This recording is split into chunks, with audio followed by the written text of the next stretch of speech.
Living in Nigeria, where ethics and values are held in high esteem, where cultural diversity is used to the advantage of all and for the progress of the country.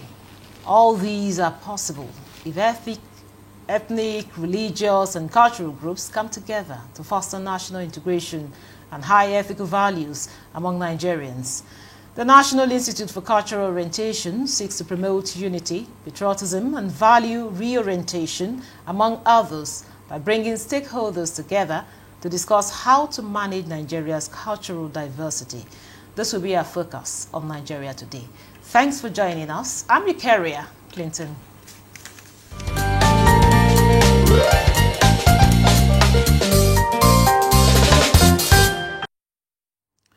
With me in the studio for the discussion is Otumba Biodun Ajiboye. He's Executive Secretary and CEO, National Institute for Cultural Orientation, NICO. It's a pleasure to have you on Nigeria Today. Thank you very much. I'm happy to be here. So, Otumba, I'll start with the seminar that you just had. Tell us what the seminar is all about and why the seminar at this time of our political history. Well, at every point in the developmental phase of Nigeria, discussing ethics and value has always been very important, particularly cultural values. Now, the institute that I head is Institute for Cultural Orientation, which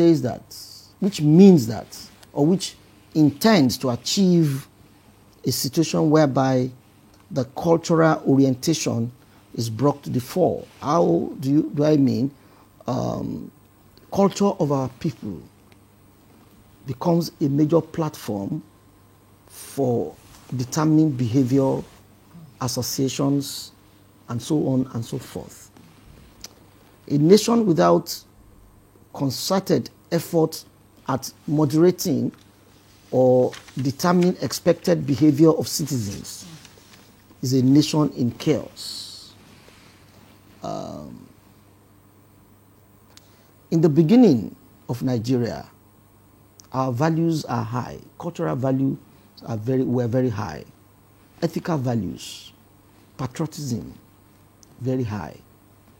For some reason, the society degenerated completely to a state where people begin to take laws into their hands and, Boko Haram today, Niger Delta trouble tomorrow, kidnapping next tomorrow, herders, Fulani herders and all of that.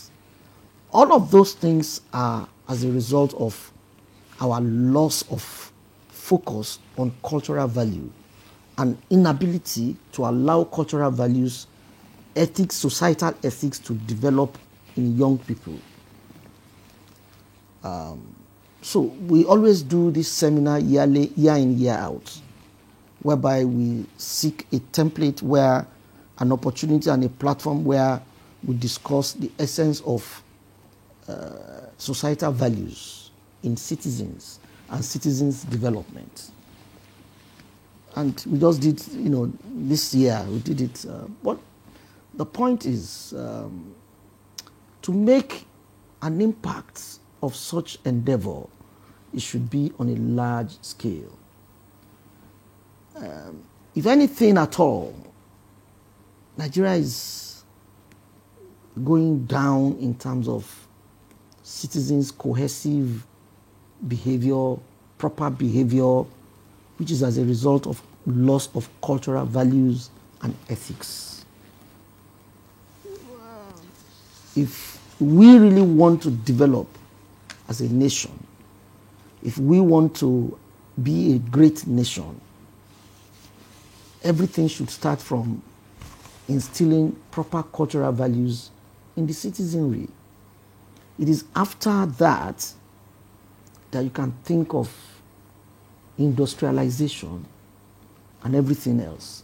Because everything else without cultural value amounts to a waste of time and energy.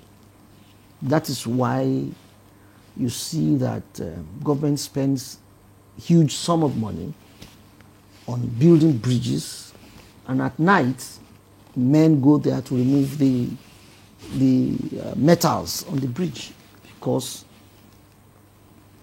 the right ethics, the right cultural value is lost.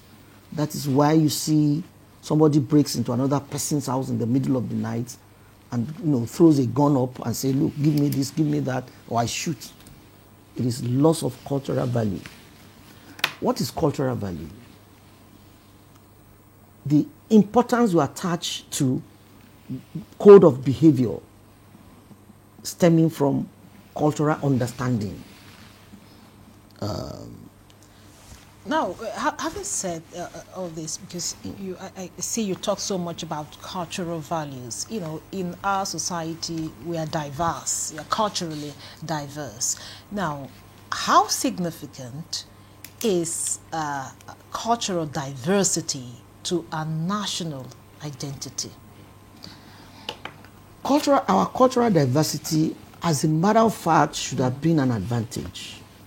But because we are not managing it well as a nation, I'm trying to understand how and why we got so backward as a country. Because growing up, it was looking like a great nation.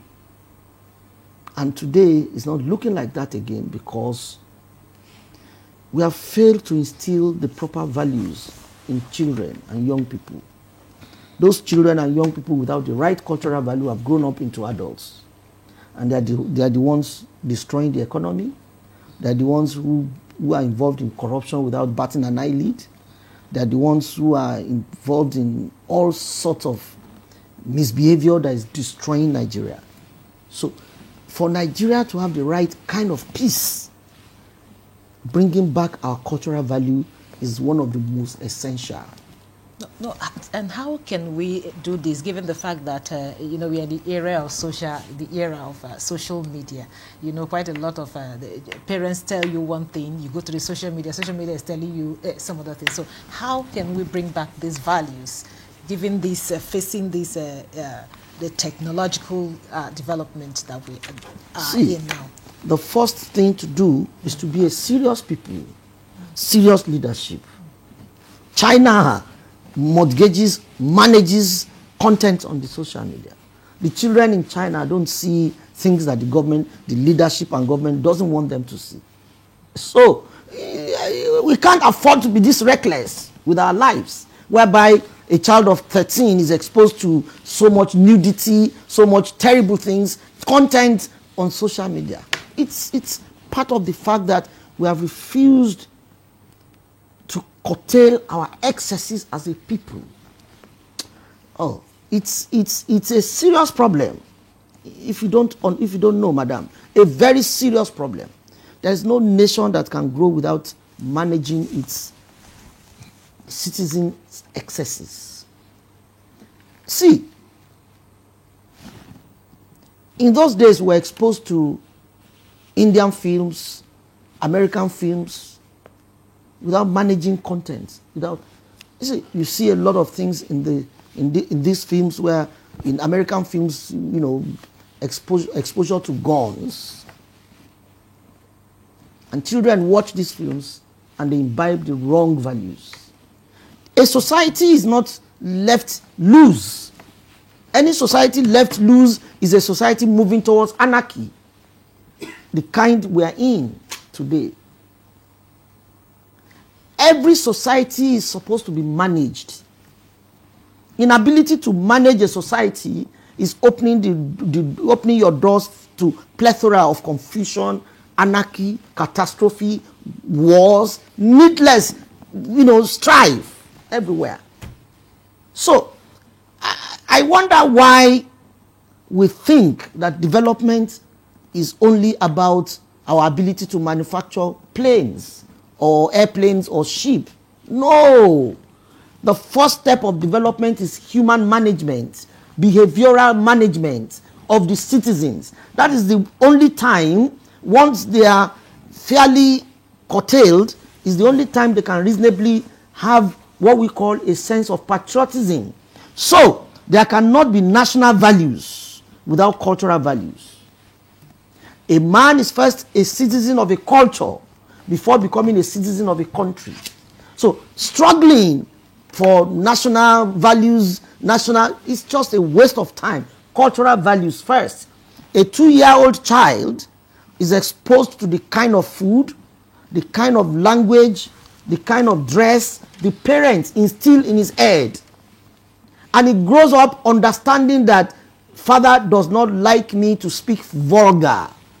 So he gets to an adult and he manages the content of what he says to his friends, reducing strife, anarchy, and confusion among peers. So a society is a teleguided piece of assets. It's not, no society can ever be left loose. So where are we missing it as a people, as parents, as guardians? Where are we missing it really? You really want me to talk about where we're missing it? We missed it from the beginning. The beginning where a white man came into your house, into your country, and told you your culture is rubbish. Rejecting your culture and then take mine. Religion, culture, and all of that. That was where we missed it. So otherwise, see, what are we really saying here? Nigeria did not start in 1960. Some societies in Nigeria started 500 BC, some 1000 BC. And for some reason, some white men came and said we're uncivilized by their standards. Not necessarily so. When the Portuguese got to Benin, they met Benin better than a lot of European countries. In fact, the only country better than Benin then was Amsterdam. London was struggling. But for some reason, I'm struggling to understand why. But that was where we missed it. See, my culture is my culture, however bad you think it is. As we progress, we remove things that are bad about my culture. Even if the culture involves cannibalism, even if there are, as you move on in civilization, you reduce the wrong things because you begin to socialize with other cultures and you begin to see how bad yours can be or how good it can be. So then you begin to manage it and mold it, modify it until it becomes perfect. So if a white man could come and tells me my religion, my culture is wrong, he takes my culture and gave me his own culture. A culture I do not understand, a culture that does not tally with my environment. Now, or okay. A man comes and says, take my religion by force, and he wages wars on me and took my culture from me and gave me his own religion. So those were the problems our culture had. Our culture was defeated. So today, we have no culture to be proud of. What we have is a struggling culture that has been sandwiched between Jewish culture, British ideology, and the Arabic cultures. Okay, now, having said that, earlier on you said our cultural diversity is supposed to be our strength. Supposed to be an advantage. An advantage to us. So how can we maximize the potentials therein in our cultural diversity, to our own advantage? Well, it has gone too far worse. To reverse it is to focus on children. 6-year-old children, from as they start school, you begin to give them a new lease of life, cultural values, cultural renaissance, begin to build their culture differently from what we were used to. So as they grow old and they have children, they pass it on. It's the only solution. To catch them young. So, my institute is charged with the responsibility of drafting curriculum that can involve cultural values and culture in general. But you realize that we are limited by budgets. Nigeria spends so much money on electrification, roads, without caring about the cultural attitude and behavior These other of areas citizens. are also good areas to focus to, you know. Well, the fact remains that it's like saying that you don't want to lay a foundation of a house, but you want to build fantastic structure. Yeah, the structure could stay for a while, but it will collapse at the end of the day, naturally. To kill a people, you do not need bombs. You do not need guns. Take their culture from them, they will die naturally. It's a matter of time. I repeat, to kill a people, you don't need bombs. Just take the culture of the people from them, they will naturally die. Thank you very much. We'll take a short break here now. This conversation will continue after the break. Don't go away. The implementation of the ruling is also dependent on another aspect or another arm of government.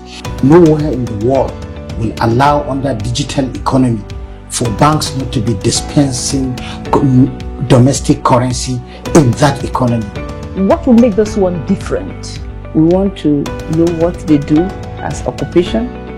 All of these are attributes that are questions have been designed to investigate. In a few days to come, you see that we are all around their own crannies and everywhere in Nigeria, telling people to cooperate. Welcome to Nigeria Today.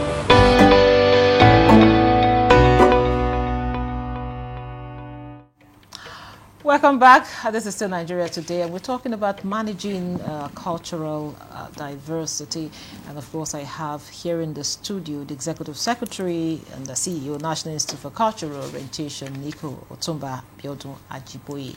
So, Otumba, I know you've talked so much about what has gone worse. I know it is still we can still remedy the problem. So, what is your institute doing to take this campaign to the root? Like you're talking about the young ones, we have the schools and all of that. So what is the institute doing to enable us to take back our culture?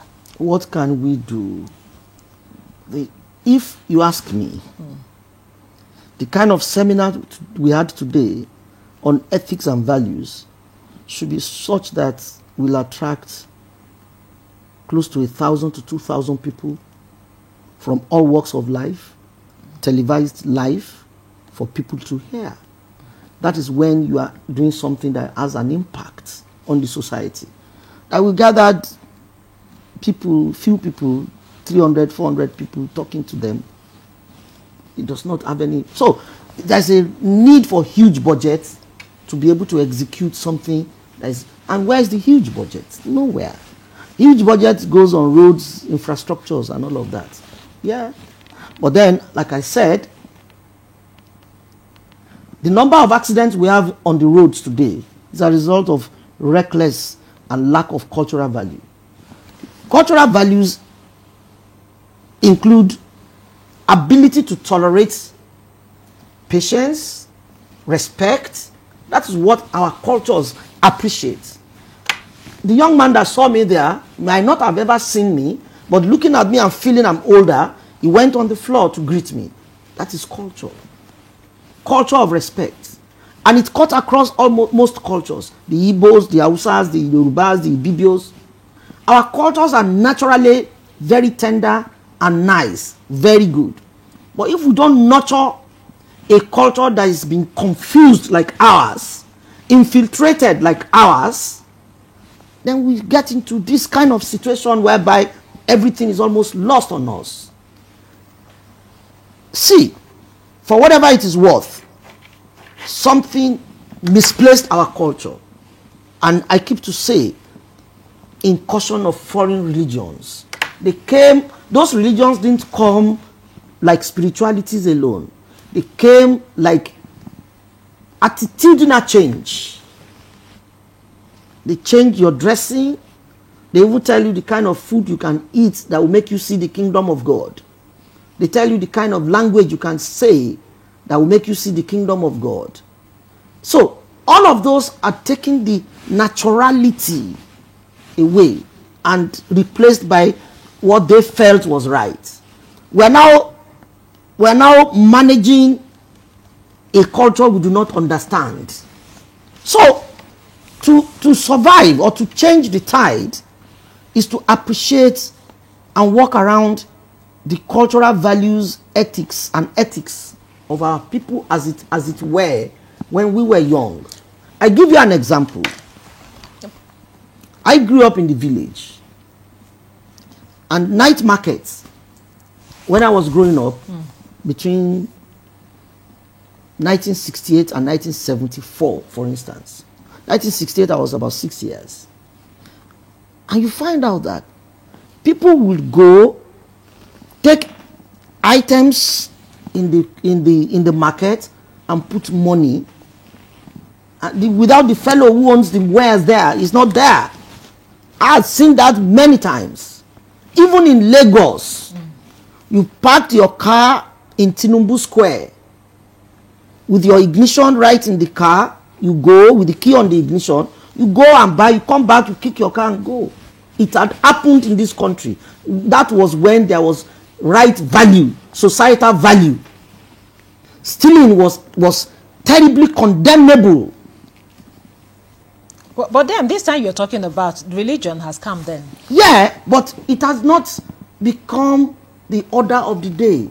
At that time, there were manageable churches. You would see an Anglican church. You religiously would go to an Anglican church, and you go back home, you still call on your Shango. It was allowed. A time now came, I think mid-70s, some things called Pentecostal came, and everything ballooned beyond what we could manage. Anyway, the discussion is not about religion. But religion, I was about saying that religion comes with so many things. But that does not mean that religion is bad. Actually. No. Religion is not bad. Because we have what we call enculturation in some religions. So, but Otumba, let's talk about how we can, how young Nigerians can be encouraged to see diversity as an opportunity rather than a threat. How can we do it than to keep advocating? The advocacy must take a larger scale. It is not a matter of just doing something for small in Abuja. It has to be a major issue. It has to permeate the fabric of the society. It has to be learnt in school. It has to be on the internet. The content of the social media must include cultural value. The children must be made to understand the essence, the values. See, I saw my 19-year-old daughter piercing her nose. I was enraged. It didn't make sense to me. It didn't make sense to me at all. I couldn't understand what exactly it was meant to achieve. But again, she sat me down and said, "Daddy, this does not affect my behavior. This is just a fancy." She put up a very wonderful argument, but that does not change anything. It doesn't change anything. It's just that she's just saying, please don't yell at me, allow me to be free. But that's not the point. The point is, you can't present yourself in certain ways to the society and you expect to be respected. When we were young, you can't, until I left secondary school, I never went to a party. I didn't even know what they were doing in a party. But it's not the same now. And we feel that we are civilized, not knowing that we are actually killing ourselves. Thank you very much. Otumba, I really wish we had more time to talk more on this, but we just have to end it here. Maybe some other time we have more time to talk. Well, thank you very much, Otumba Biodo Ajiboye, is Executive Secretary and CEO, National Institute for Cultural Orientation. Niku, thank you so much for coming, sharing your insight with us. My sincere pleasure. And thank you for being part of the program. I'm your carrier, Clinton. Goodbye.